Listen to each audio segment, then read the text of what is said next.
Hello, everybody. Thanks for coming over. I hope you all had an opportunity to watch the recording. We have our presenters here today, which I'm very excited about. And they are spending some time with us and are going to answer any of your questions. So we did only have one question in the chat box in the recording window. So I ask all of you to feel free to put any questions you have in the chat, but also feel free to unmute yourself, turn your video on. We definitely want this to be interactive. So with that, the first question we did have was just sort of logistical about if the slides are going to be available. And I wanted to share that the presenters have said, yes, they are happy to go in and upload the slides to the conference website, and also the recording of the presentation as well as this Q&A will be available on the conference website for quite a long time after the conference. So that was the only question we had in the recording window. Oh, we did just get another one. It sounds like the transition toolkit contains important information in an accessible format, and that youth and families also wanted more help, assistance of various types. For example, who to call for help. Does your project and or state system provide additional support for healthcare transition? And if so, what does that look like and how is that linked to the toolkit? Yeah, great question. So thank you for that question. And the answer is yes. So as part of the Title V program, we have a variety of programs within our division. And so we have a community support line, for example, that takes general calls from, families, providers, and others. And if there's, when they get an intake, they do a full, or a phone call or an email, they do a full intake assessment on a family. And so if we're looking at someone who's transition age, they'll do a full wraparound in terms of really kind of going back out and asking the family, where are you in transition and what do you need? We also have dedicated care coordinators that work with families. And in that case, they start the process of informing the families that they're working with, and they're dedicated through the age of 22, I should say, on the process of transition. So they'll provide, for example, mail a letter to the home. They'll start to discuss with the families, where are they and what kind of supports do they need, and then coach them along. We've incorporated, and those are just two examples. We have other programs as well. We have one for palliative care, same story, where we, start conversations about transition with families that are on our palliative care providers' caseloads. And we have other programs as well, but I'll just say that one of the tools that we've started to incorporate into our division's work, and we're doing this with other state agencies in Massachusetts so that it's kind of cross-agency communication and families can connect to this, is something called Charting the Life course, which I think there was a presentation on here in the AMCHP conference about the tool. And we're using it as a way to engage families and youth. And so anyhow, just to answer your question again, in the broadest possible sense, we are incorporating health transition conversations across our division and across state agencies as well, in addition to projects like the Toolkit and the Advisory Council. Great, thank you. We have a couple more questions in the chat. Karen from Virginia wants to know, she says, I'm looking forward to this resource. Do you have a plan for updating and maintaining the toolkit once it's complete? Also, how do you plan to distribute the toolkit and who do you plan to distribute it to so that people are aware of it? Both great questions. Sure. First of all, we have, Lonnie and Amy will both attest to the fact that we have benefited tremendously by having really talented intern cohorts working on this project. And so we've had a number of iterations of, teams of interns that have picked up from where one left off. And so that's the plan in terms of sustainability and in terms of updating, that this would be a project that would be offered to different public health students in maternal and child health programs as internships that they can continue to learn and to grow and to keep the toolkit up to date. So that's just one thing. And then in terms of distribution, it would be resident, I think, on our mass.gov website, and we'll be working with our communications department to get that up and running. But we have a lot of steps to go through. It's very much in development. And so we have a lot of steps to go through until it gets to that point. And that said, once it is, then we would be trying to promote that at least within the state of Massachusetts, and then potentially we could reach out to our AMCHP colleagues and our HRSA colleagues and see if we could get their assistance in letting other states know about it. Great. Somebody asked, perhaps I missed it, but at what age do you start to utilize this toolkit with? Yeah. I think our plan is to start utilizing it at the age of 14, but I kind of think about transition as something that starts very early, actually. So I think that we'd be looking not to have a hard start. I think we'd be looking to listen to families and see what they need. I think 12 is certainly a good age to start these conversations. So I think that's a great question for us to consider in our planning as well. And as I said, we are still very much in development as we move forward to getting this out into the public domain. Another great question from Anne. I'd like to know how you are hoping to include the health transition information in other types of transition planning, for example, in schools or transitioning to employment, community life as adults, etc. Yeah, absolutely. It's interesting. I call that big T, and then health transition is kind of little t, because we don't talk about health transition enough. And so I think that when you're working with families, you're looking at schools often and the life of young people in their school systems. So we think about IEPs and education, and then we think about post-secondary life and employment and vocational work and community living and all of those things. So this is our contribution to really close the gap on transition. And we are at a variety of tables in Massachusetts that are talking more holistically about that. So we're at the tables with our education colleagues, with our vocational rehab colleagues, with providers and others, to try to make sure that health is actively in the conversation. And so one example is that Massachusetts is undergoing a revamp of their individualized education program forum.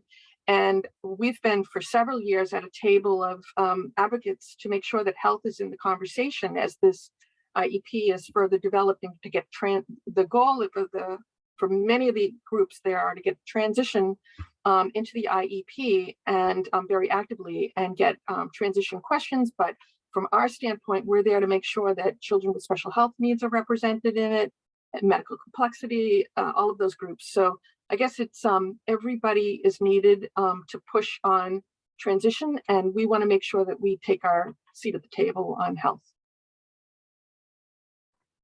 Great, thank you. I love the big T, little t. That's such a great way to frame it. So we have a question from Debbie. How are you ensuring that you have a good cross-section of cultures represented in making the toolkit? Yeah, I'm going to ask one of my teammates if they want to take that one. Yeah, I can jump in, and Lonnie, feel free to jump in after me. So right now in our kind of starting phases of the toolkit, we have 3 youth advisors. I would, not of extreme diversity. One is Latin and 2 are white, and they all have different abilities. But as I mentioned kind of in the end of the presentation, that we're working to create a youth advisory council. And once that's created, that's when we really hope to do a full review of all the toolkits before we launch. And that advisory council, we're really working to advertise to different cultures and ethnicities and all across the state as well. So hopefully with the creation of the advisory council is where we can get more diverse advisors to then weigh in on the toolkit. Yeah, I think that's right. I mean, you know, our goal is to make sure that every part of the state is represented, that we have a variety of lived experiences, that we have a variety of, you know, races, ethnicities, genders at the table, so that we take, again, the holistic approach that we're using to design the kit. We're hoping, we can represent with the review of the kit as well, and bring in all those various perspectives to strengthen it. Yeah, and I would also add, and this ties into the question earlier about how we'll continue to maintain the toolkit and improve it in an iterative way. We really want to make sure that we are providing a space on the website, at least, to get feedback from families, just an open feedback button or something where they can send a message to us, to our division.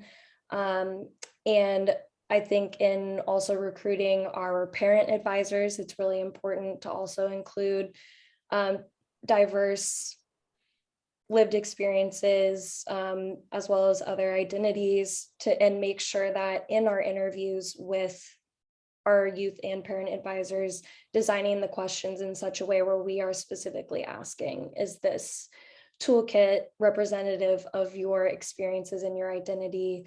How can we better make this toolkit culturally affirming? And really just try to get at that and make the toolkit more relevant to everyone in the state. Yeah. It's very much in the draft phase right now, and so it's going to need to go through a number of reviews. And so that will include youth and young adult reviewers through the advisory council. It will include family caregiver review, and also pediatric providers and others. And then we'll, at that point, we'll refine the kit and then do a soft launch. And then again, take in the data and the feedback on that, refine it again, and then do, the permanent launch to the public. So it's going to be a while, but we want to make sure that we get it right.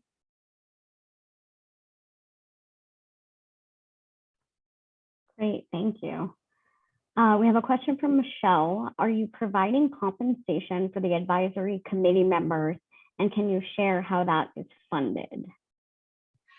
Yes, so we are, that the compensation aspect is critical to any time that we're engaging with families or engaging with youth and young adults. It's just part of how we do things. And so we do have a stipend that we provide for the number of hours that we are engaged with youth and young adults to, either to inform or to provide feedback. And the same will be true when we launch our Youth and Young Adult Advisory Council. There'll be stipends for that work as well.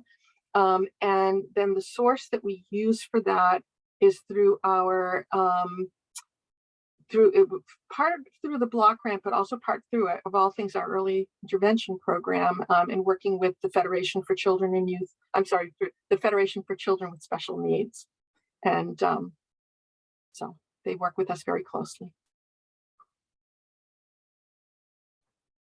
Perfect. A question from Karen. I'm glad you mentioned different regions of the state as part of your diversity consideration. Don't forget Western Mass, transportation, access to services, and even culture is very different than Boston area. It would be great to have families from that region on your advisory. Yeah, I think we kind of lead with that, actually. One of the things that's happened through COVID, as much as the limitations that we've all experienced, telecommunications has actually been a really nice, accessible way of leveling the playing field, and being able to kind of work through some of the transportation concerns and the regional concerns and other things. And so I think our goal is to start off our advisory council, for example, would be pretty much virtual. But we would also listen to what our members want, and if there's a need at some point to think about ways to meet in person, we'll do that as well. But I think that this has been for us something that has actually opened doors and made things more accessible. In Western Mass is always forgotten, and has very different concerns. And that's why when we talk about diversification across the state, we were thinking about them and also the Cape. So. Thank you. Yes, we all know about those social determinant barriers, and we need to be aware of our geography. We have a question from Debbie, and I'm going to expand on this a little bit. When we say families, oftentimes it is a mother that comes to mind. She asks, how are you trying to attract fathers into this group? And I'm going to sort of elaborate and just say, and other types of families, because we all know that, you know, there are parents of young people with special healthcare needs, but there are also other family dynamics. So how are you expanding it beyond that definition? Yeah, thank you for the question. So as part of Title V, we have a number of priorities that we're working on in our state. And so what's nice is that there's some overlap between, for example, this is our transition priority, but it doesn't exist in a vacuum. It exists with the other priorities that we have. So one of those is family, father, and youth engagement. And so we intentionally name fathers and, you know, different non-traditional family systems and others, and working with our implementation. We have implementation teams also that are working on these priorities. And so we would work with our colleagues on that particular implementation team to open doors for a whole variety of, again, lived experiences to be at the table with us. I hope that answers the question. Sure. All right, let's see. Are there any other questions? Feel free to also unmute yourself. Anything you want to ask for our presenters? I'll give folks some time to type.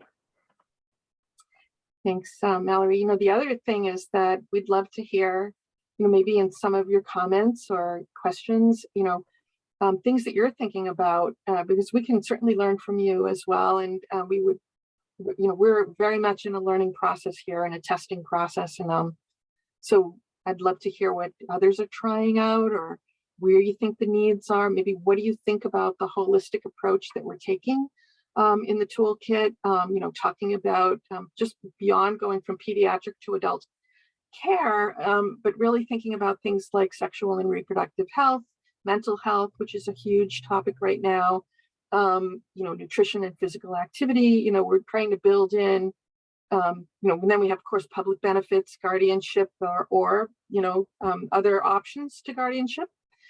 So there's just so many things we're trying to make sure that we're including. And if there's anything we're leaving out, we'd love to hear from you. Hi, my name's Brad. And I worked with some youth during focus groups where we're trying to find out what they thought their you know, greatest needs were and things like that. And there are times where getting active participation was difficult. I was just wondering if you found that in any of your sessions, and what sort of methods did you use to encourage people to participate? Yeah. Would either of my team members want to chime in on this one, and I can come in afterward? Yeah, I can jump in. Unfortunate to your question, Brad, but I think we've actually had really great participation. Our youth advisors have been really involved and are kind of constantly reaching out to become more involved, and are, as you may have heard in the video, like Edric talks about wanting to share his story and constantly wanting to have a voice. But that being said, some of the interviews don't go as smoothly as we expect, and you know, we just have to reframe questions, ask for examples. There are definitely times where our participants are really agreeable and aren't necessarily giving us the hard feedback that we're looking for. So I think those are more the obstacles that we've faced. But that being said, we haven't started recruiting our advisory council yet, so we're not sure if we will have a lot of applications. We'll have a lot of people interested. So we are looking to reach out to a lot of our family connections that we already have in the department, to reach out to families or youth that we think are already involved and may be interested in joining the advisory council. Lonnie, do you have anything to add? Sure. Yeah, I'm not sure, Brad, what setting specifically you are working with youth and young adults with special health needs in, but I think recruiting in schools is a great idea, and maybe providing some exciting advocacy opportunities or peer support group opportunities as well, and kind of building a community around students so they feel invested in sharing about their experiences and taking action. And I also think the compensation too for the time of those students is really important, and just supplying any other kind of benefits to these students to really help them feel supported, and that their voice matters, and that they're getting an opportunity to make a difference with sharing their experiences. Yeah, thanks, both of you. And I'd add to that by saying that a lot of this for us is developmental. So if you think about it, like right now, our engagement with youth and young adults has been one-to-one, and our goal is to make it, based on a council and a larger, group and cohort that hopefully will represent other, larger groups as well. So that's kind of the goal. So we're learning as we go here, but we have been in touch with youth-facing organizations to kind of pick their brains and see how they've done it, so that we can learn from their efforts. These are the experts and the people that really have been working with youth and young adults directly for a long time. So that's part of it. And I think also compensation, but also the idea for leadership skill building, for the members of the advisory council that are going to then give us feedback on the kit. And I think, in terms of where we go, I think schools, but also family to family groups, also youth groups. There are, a number of those in our state that we are connected to and that we have tapped into in this project. So we're hoping to continue really mining that. But I think, Brad, we very much could be in a similar position in a year from now. I sure hope that isn't what happens, but this is very much learning as we go. Thank you. Oh, sorry. I was just going to add that the ARC is a great resource. And I can put a link in the chat. The ARC, Easter Seals, Partners for Youth with Disabilities, Next Step in Massachusetts, and others as well that we've connected with. Great. We have a couple more questions in the chat. Anne from Wisconsin says, we are using a youth and parent advisors approach, individuals or families with whom we have a relationship, without trying to get them together as a group. It is working so far, started during COVID. Anne, is there anything else you want to add to that comment, or? Well, I added a second one that I know that for youth, that group, that feeling of belonging to community can be important. So we do have another group that we work with where they get together regularly in a different format, but it still informs our youth outreach work. Yeah, great. Thank you. I'd love to ask you a question about that. When you said youth and parent advisors, are those ever combined, or do you talk to them separately?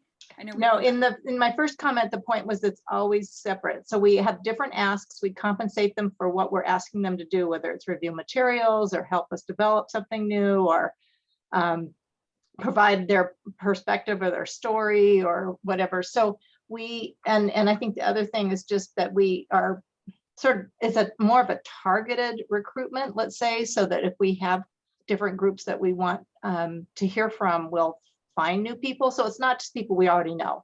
It is people that we develop, I should have said develop and pursue and grow a relationship with over time.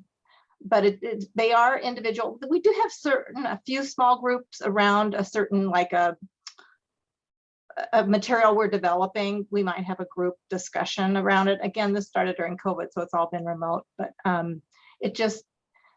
we worried about engagement of a large group that we didn't really know everybody. So we just started small, I guess I'll say, with that individualized approach.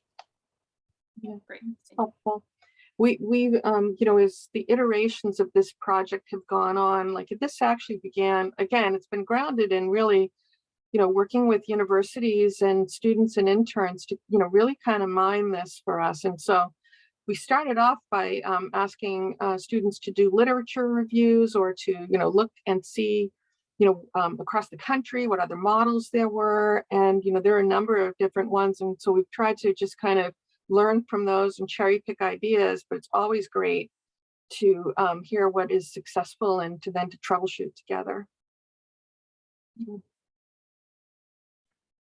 So we have a question from Zoe from Washington, and maybe more of a comment, but she says, Washington had a great response when we put out a call for our youth advisory council, just a general one.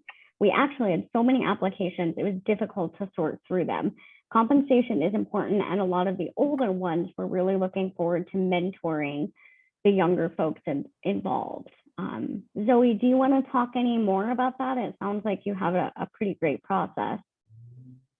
Yeah, so I wasn't the primary person organizing this, so I can't actually remember how we got the word out specifically. Like, I know we went through the schools and everything, but yeah, this is relatively new. We're about to have our second meeting in 2 weeks. Our first meeting was just the launch of this youth advisory council, but I've been working to support this sort of effort just to have like, our goal was really just to get a bunch of young people together to just tell us what's important to them about health topics pretty broadly. So this is a little bit of a less focused group than like specifically looking to talk to youth and young people with special healthcare needs. But we were totally blown away by the amount of response we got. I want to say over 100 applications. We actually had to divide the review out in 4 of us just to get through them all. And it was actually super difficult to like pick because we only had so many spaces. Even dividing it by you know, we were like, oh, we should divide it into a younger cohort and an older cohort. This is nuts. I will say that they've said what they have offered to us is like their motivation for wanting to apply. A lot of them have a general interest in health. So we got, you know, a lot of kids who are pretty motivated to do that sort of thing. But like I said, for the older ones, they're really looking to make those connections with younger folks. I think they all have, almost all of them have said that they're really looking forward to mentoring and hoping to work with the younger folks, which is why we ended up not separating them out by age, because they were actually really looking forward to talking to the younger kids involved. And then we've offered them like a small participation, like a gift card for, I think we're not offering that much. I want to say it's somewhere in the realm of $25 to $50 for every meeting they attend, and there's only 6 meetings scheduled. But right. You know, they all said that was really nice. They really liked that, although a lot of them felt that the non-tangible stuff was more valuable and motivating. So that's definitely a really attractive thing. I think the hardest part for us, because we've tried to do similar stuff before with youth recruitment, is actually managing to get, I think as long as you can get the opportunity in front of the folks you want, they're really looking, there are so many people out there who are really looking to get involved, especially young people. Our first meeting was very energetic and very chaotic. Lots of high amounts of team chaos energy. It's been really cool. So sounds like fun. So now I'm curious though, because we've been struggling with some of this as well, and that has to do with the age range. So I love the idea that there's mentoring that people see as an opportunity and a benefit. And, you know, we've been going back and forth between, you know, how young, how old, what should the range be? And I will say that, you know, often, you know, sometimes looking back on one's transition, you kind of see things in totality, but then while you're in it, there's also benefit to be had for that. So I'd love to, Zoe, just hear how you approached some of the age range, and also with all those applicants, like how did you decide? What criteria did you set? So as far as the age range went, we split it like, you know, these two quote unquote cohorts that we split it into, or we're picturing that we would split it into, were the 13 to 17. So we set the lower limit at 13 because of privacy concerns and everything. So 13 is usually, you know, that lower limit for those sorts of concerns. Otherwise, we might have gone down to 12, but we set it at 13 and then 17. And then we have an older cohort that is 18 to 21. So that, you know, runs through that older spectrum, just because we figured that you typically are at a pretty different place, like in your life at those 2 points. Like, I mean, 13 and 17 is also a big period of transition, but generally, like in terms of, you know, 18 to 21 is when a lot of folks are starting college or moving out of their parents' house. You know, it's just it's a different kind of transition phase. So that's sort of what we were broadly thinking of when we split them up. But then, you know, and then we ended up keeping them together while just offering different times for folks to talk to each other. So that's sort of how we were approaching that. And I think that's actually so far has worked out really well. We've had, you know, some applicants are in college and looking to have a career in public health or in healthcare in general. And then some of it we did get quite a few applicants who were as young as 13. And, you know, we're really looking forward to doing this more than just this one. This is our first year, but we're looking forward to having like yearly cohorts. So we're really hoping that some of the younger ones will continue to participate, which is really exciting.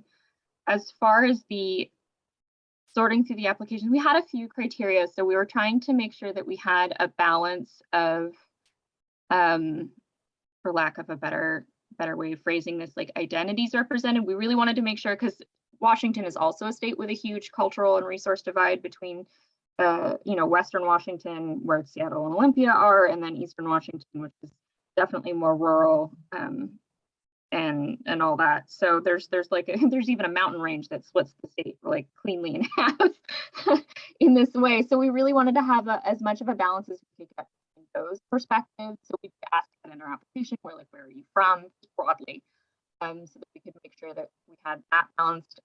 We were looking at, you know, also we were asking all sorts of like identity questions. We had to ask the questions for why they want to be involved. Another important thing for our applications was that we offered the application in various languages, and then also put the offer out there that if anybody needed help filling out the application, we would provide that help on request. So I think that was a really, really helpful. I mean, I don't think we had too many folks who needed to take us up on that offer, but we felt it was really important to put it out there. And then we had like we sort of had a weighted chart and a score, you know, sort of like when you're sorting through job applications, you have that weighted chart where we decided like what was important to us in terms of how we would score each application. And then we ended up taking our top scores and sort of sorting through those together as a group, like to sort of do the narrowing down and make sure that everything was pretty balanced across the board. It's wonderful. Sounds like you've had a great process to, you know, figure it all out. So, it's been great. we have about 1 minute left. These conversations always go so fast, and I know this is such a popular topic. So what I'm going to ask our presenters to do, if you're comfortable, is put your email in the chat, because I know we have a couple questions remaining. So if folks want to follow up with our presenters, I apologize that maybe we didn't get to all the questions, but this has been such an incredible conversation. And I know that transition continues to be a very, very popular topic, and everyone is doing such incredible work. And I will hand it over to our presenters for any quick 30-second closing thoughts. Well, I'll start off and just briefly say that, you know, we really loved the back and forth and hearing from all of you. And we hope that, you know, that this has been helpful, but also if there's anything you see that you think we should consider, we're in a very much of a learning, you know, position in all of this, and really want to, you know, kind of learn by doing and test as we go. So, Amy and Lonnie, any final words? Yeah, nothing to add. Thank you very much to everyone for the great discussion. Yeah, I don't have anything to add either, other than thank you so much for coming. It's exciting to see the response and hear about what other states are doing. Yeah, and all the enthusiasm for health transition. Great. Thank you, everyone. And be sure to join our last plenary session this afternoon if you have interest in hearing from some incredible youth leaders. So that will be a great opportunity and a great way to end the conference. So hope to see you there. Thanks, everyone.